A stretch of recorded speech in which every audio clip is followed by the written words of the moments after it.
Pleasure to welcome on stage Mr. Leo Puri, Managing Director, UTI Mutual Fund, who would give us a bird's eye view on the stated topic for the session, Sustainable Scale Up. Please welcome and put your hands together for Mr. Leo Puri. Thank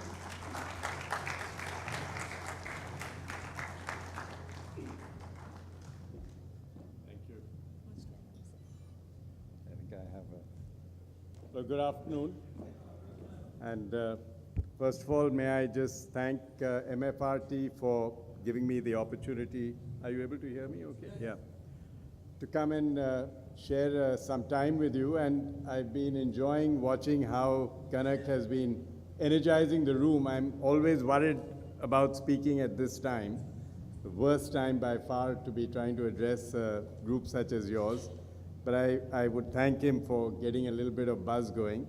And I was also quite impressed as I heard about some of the things MFRT is doing. And I think the importance of a group of peers learning from each other, frankly, there is nothing better as a source of inspiration, learning, setting standards, and creating professional pride. So I'd like to congratulate you, and I hope you keep this going for many years, indeed.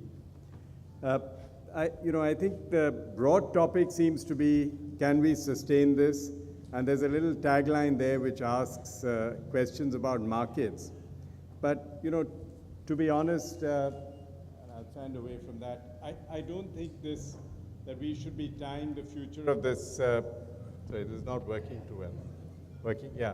I don't think we should be tying our thoughts about our future just to the future of markets. So I will dismiss the discussion on markets, if I may, in a couple of minutes, and then move on to what I think are much more fundamental trends, which lead me to be positive about our industry. As regards markets, well, frankly, we're just a manufacturer. You're the advisors. I should be taking your advice, where are the markets headed, because that's your job. I just manufacture products and give them to you. But, for what it's worth, of course, markets are cyclical.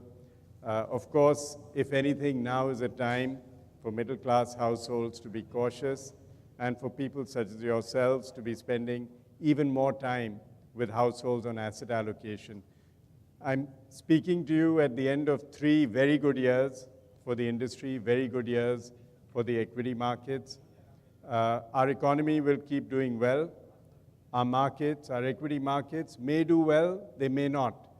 But again, I would stress, I don't think that's the key factor that will drive our industry. In fact, it will be a sign of the maturity of our industry when we can say, whether in good equity markets or weak equity markets, we continue to see growth.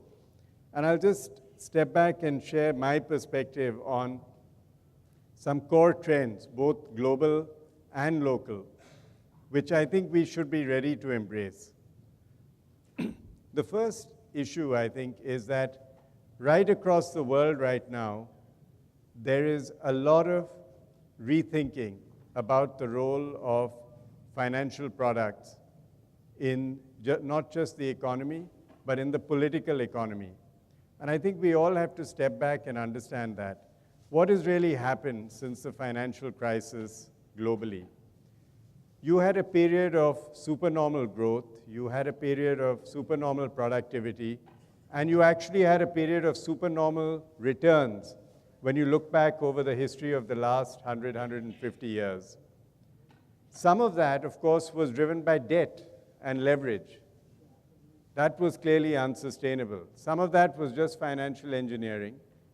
And some of that, as it turned out, was based on a risk transfer from a perceived elite to people who could least manage that risk. So you have had a major political reaction right across the world to the way in which financial products are going to be manufactured, produced, regulated, and sold. I think we just have to assume that that is the new reality. That's a function of politics, that's a function of society's reaction. It's to do with deep-rooted issues around income inequality, to do with social security, and so on. So what you have seen in the West, and we are now seeing coming into India in a strong way too, is a period of political oversight leading to very strong investor protection guidance right across the world and translating into regulations which will have a tendency to overshoot. This has been true in the UK. This is true in various forms around the thoughts on 401k. And it manifests itself in three ways. One is, unfortunately, typically price controls in some form or the other. And this is not unique to India. We're seeing this everywhere. If you're a manager of a 401k product in the US today, you will be having discussions with labor groups over price control. In the UK, of course, you've had it with the Financial Conduct Authority and the Retail Distribution Review. And in India, of course, we have our own discussion going on around the RIA guidelines at this point. My recommendation to all of you, since you're in the business there, is actually not to get too distracted by this, because this is just going to be an inevitability. It will probably overshoot. But one of the learnings of regulation is that there is an equilibrium whereby it self-corrects. So do not, 2 or 3 years ago, I remember how disheartened this industry was when there was a feeling that regulation itself was going to drive distributors out of business. Because we had a couple of years of good equity markets, fortunately, a lot of that bad news went into the background. But it's still there. The regulation is still going to come. It hasn't gone away. It's merely hibernating. It's going to happen. And I don't think we should fear it. I actually have a more optimistic view on how it is likely to get framed. I think many of the representations being made will be heard. There will be a more pragmatic approach. But at the end of the day, some form of price control, some form of continued focus on disclosure, some form of credentialing, and in effect, some form of supervision around product risk will continue. So let's accept that, and let's not worry about that, because I honestly don't think that will be central to what our industry is going to face in the future. The second big trend, and I think that's particularly visible in India, is the growth of the middle class. And I think that's where we really stand out as an opportunity. If you look at what happened in the developed world from the end of the Second World War right until the end of the financial crisis, of course you had the demographic bulge, the baby boomers, but you essentially had participation in the economy, and this included female participation actually, at unprecedented levels, which actually helped create an asset boom in some senses, and eventually, of course, is leading to a retirement crisis. But where we are in India is, I think, at the beginning of probably 3, 4, maybe 5 decades of outsized growth, somewhere where China was in the 1980s. Some of this was driven by the demographics, will be driven by our demographics, but a lot of this is to do with a fundamental shift in governance in this country. I think just as you saw Deng Xiaoping in China begin to start changing China, I think the kind of shifts that are happening in the politics and the governance, administration in India in a different way are going to be as far-reaching in terms of what they will mean for the next 4 or 5 decades of growth here. So regardless of what happens to equity markets tomorrow or day after, we are in a country, we are in a place where we are fundamentally going to see wealth creation at a pace which is disproportionate to anywhere else in the world, and disproportionate to anything that we have seen in our short history as an independent country, fundamentally because of the growth of a true middle class. Not the numbers we talk about, the fake numbers of 300 million. We don't have a 300 million middle class. That's just a statistical lie, frankly, because we use our own metrics to define that. But a real middle class, a global middle class, a middle class that can essentially be viewed in global terms as fundamentally having access to education, lifestyle, and assets, which you could truly call a middle class. And that's an opportunity which is, frankly, right there before you, for you to capture. There is, of course, there are going to be some disruptions here. And the third obvious trend, therefore, to think about is what's technology doing to all of this? There are two dimensions to what is happening here. One is technology is changing the nature of work. I think we've all read or are concerned about, and those of us who have children who are going to be entering the workforce are probably particularly concerned as to what kind of career and what kind of work are they going to be able to do for the next 40 years in a world where you've got automation and a set of new skills which they really aren't prepared for. For many of us who may have come into careers and thought about having 2 or 3 decades, that is impossible. The slang term used for this is the so-called gig economy, which is not necessarily, it sounds like a lot of fun, because it sounds like you're off listening to a lot of nice music, but it's not really, because a gig economy fundamentally means you will go from one job to the next as and when it's available.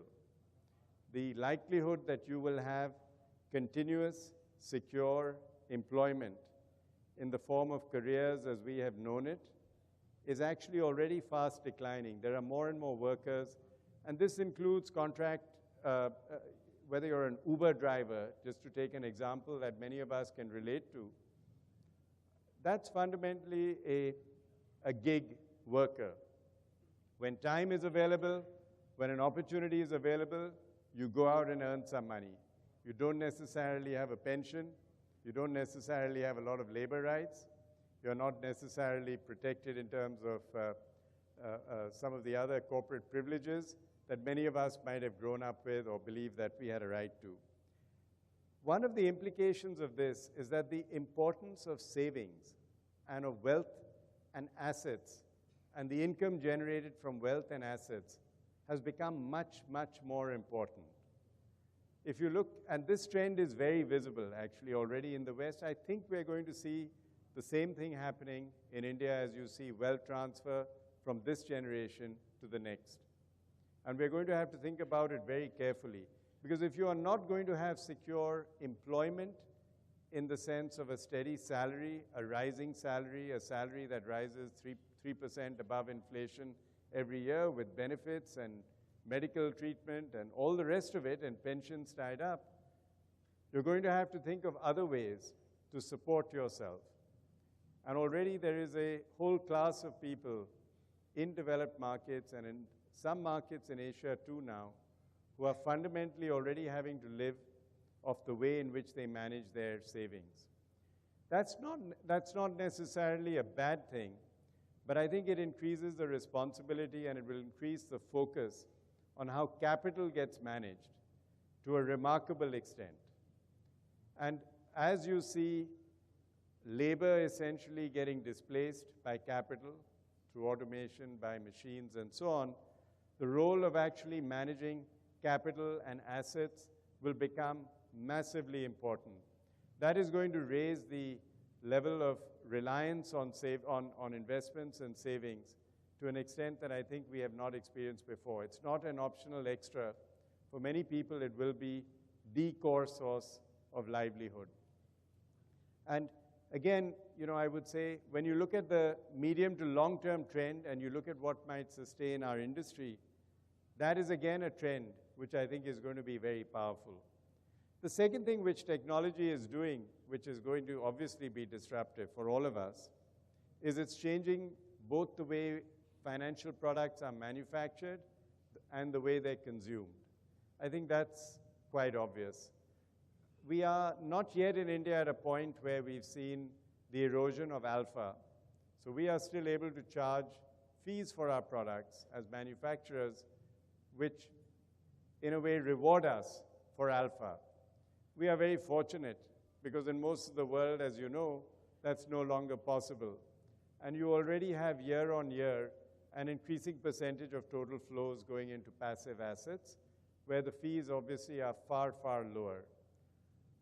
I can't predict when that trend will happen, but I would assume that it's going to happen at some point in the next decade. I'm quite certain about that. I wouldn't bet on whether it'll happen in 2019 or 2021, but I would be willing to lay a reasonably healthy bet that by 2030, we would have come into alignment with the rest of the world in terms of that trend. The element on how we consume this is another very tricky area. Right across consumer categories, you've essentially got social media, social platforms, much more than simple bilateral relationships now, governing how people think about what they consume. And the same thing is happening to financial advice. So while many of you may have earlier had a privileged relationship with a client, what you're going to find is increasingly consumers of financial products are going to use technology to link into each other, to link into societies, into communities, just as they have started to do for pretty much every other service or good that they start to consume. Again, that's not necessarily a bad thing, but it does have implications for how all of you as advisors actually view your relevance in that world. It doesn't make you redundant. It just means you have to understand that that is how people are behaviorally are going to actually start participating, because we already have enough evidence that that is how they actually think about consumption, and that's how they actually think about experience, learning, and trust. So that's going to be a big shift for all of us. It could be an opportunity, it could be a threat. That's something that I think we'll have to figure out for ourselves, hopefully. So if you look at then, as I said, the changes in regulation, which are inevitable, you look at the demographic economic shift, and you look at the technology shifts, when you look at India, you have a picture of, on the one hand, unparalleled opportunity in terms of participation with the growth of the middle class.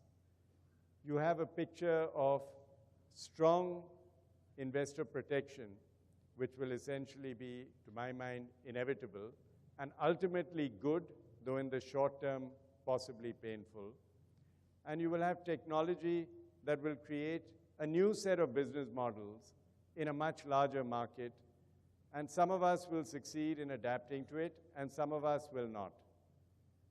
So, in a way, what I'm saying is, it's not all good news. It's fundamentally saying the underlying trends are very, very positive, but they are going to require shifts that we need to accept and embrace, not shy away from, not bury our heads in the sand, and say, in a world where you're going to have this tremendous opportunity with much more regulation, with technology disruption, what role are we going to play? And this is a question as much for us as manufacturers who are at risk from passive products, who are at risk of losing alpha, as it is for many of you who are in the business of giving advice. So I don't know exactly what the answers are, other than to say, embrace these changes. They're very real. They are coming on the cusp of a huge opportunity, and it would be terrible if we miss this opportunity, because this is truly the once-in-a-century opportunity that we are in the process of finding ourselves.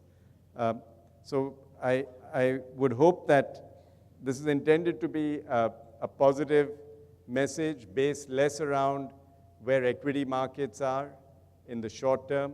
It's much more a fundamental message of why there is a tremendous opportunity in a country with the middle class phenomenon that we have, and with the very, very powerful economic, 4-decade economic growth and reform that lies before us.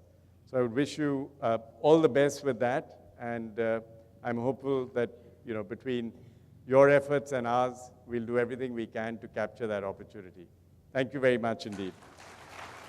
So I request you to come and stay on stage. Yeah, sure. Thank you for your futuristic observations, sir. We now open the floor for a 5-minute Q&A. I request the audience to feel free to put forward and raise your questions via the MFRT app on your handphones, please. Do we have some questions coming up? I don't think so, sir. I request Mr. Narendra Duggar, Vice President MFRT, to kindly come on stage and felicitate Mr. Puri by handing over a memento. Mr. Narendra Duggar, Mr. Surender Bagaria, I don't think anyone's available. Gajendra, why don't you just come up on stage and hand over a memento?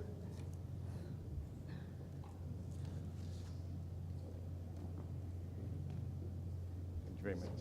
Thank you. Can we have a round of applause, please? Thank you. Thank you.